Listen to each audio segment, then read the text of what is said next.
And now shifting focus, Delhi's air remains toxic and the political blame game is only getting murkier with each passing day. As the city continues to gasp under a thick layer of smog, political parties are trading charges instead of working to reduce pollution.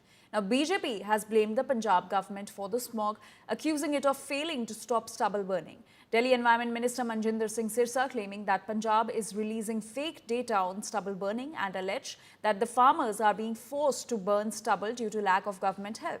Punjab Health Minister Balbir Singh countered Sirsa, saying that the BJP leader has no scientific knowledge and that stubble burning cases in Punjab are fallen sharply in the state. Aam Aadmi Party's Delhi chief Saurabh Bhardwaj slammed the Saffron Party, saying that Sirsa must apologize to the Sikhs of Punjab, calling the charge of deliberate stubble burning false and also alleging that pollution data from Diwali night has been fudged.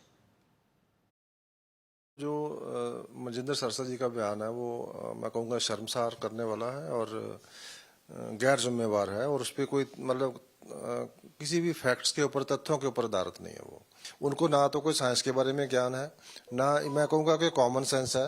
किसान को इतनी मार पड़ी है कि अब वो उसको ब्लेम कर रहे हैं जिसका पैदा किया हुआ अनाज बांट कर ये लोगों को 80 करोड़ लोगों को अनाज बांट के जिससे वोटों लेते हैं, तो उस किसान को कर रहे हैं। केजरीवाल को गाली दे रहे हैं। ये मतलब आपने लोगों से कहा था कि हम समस्या का हल कर देंगे, लोगों ने आपको मौका दे दिया, आप मंत्री बन गए, अब करके दिखाओ ना, अब कुछ करो, आप विजन लेके आओ। इनसे कोई उम्मीद नहीं है। मैं नड्डा जी से बेनती करता हूँ कि ये एक नेशनल इमरजेंसी है। क्या सच्चाई है क्या नहीं है ये तो दिल्ली सरकार जाने कि कोई पैसा देकर पराली जलवा रहे हैं। मुझे लगता नहीं ऐसा कुछ खास होता है, बट क्या मालूम।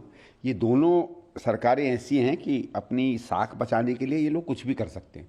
जहाँ तक बीजेपी की बात है, देखिए आप अभी अभी आए हैं, एक तो ये जल्दबाजी कि हम इमीडिएटली ठीक कर देंगे हो नहीं सकता। सबको पता पर्यावरण ऐसी समस्या है, 2, 4, 5 साल इसमें आप सतत काम करेंगे, लोगों को जोड़ के काम करेंगे, गंभीरता से काम करेंगे तो ये कम होगा। भाई जो 10 साल काम नहीं हुआ आप भी 1 साल में नहीं कर सकते।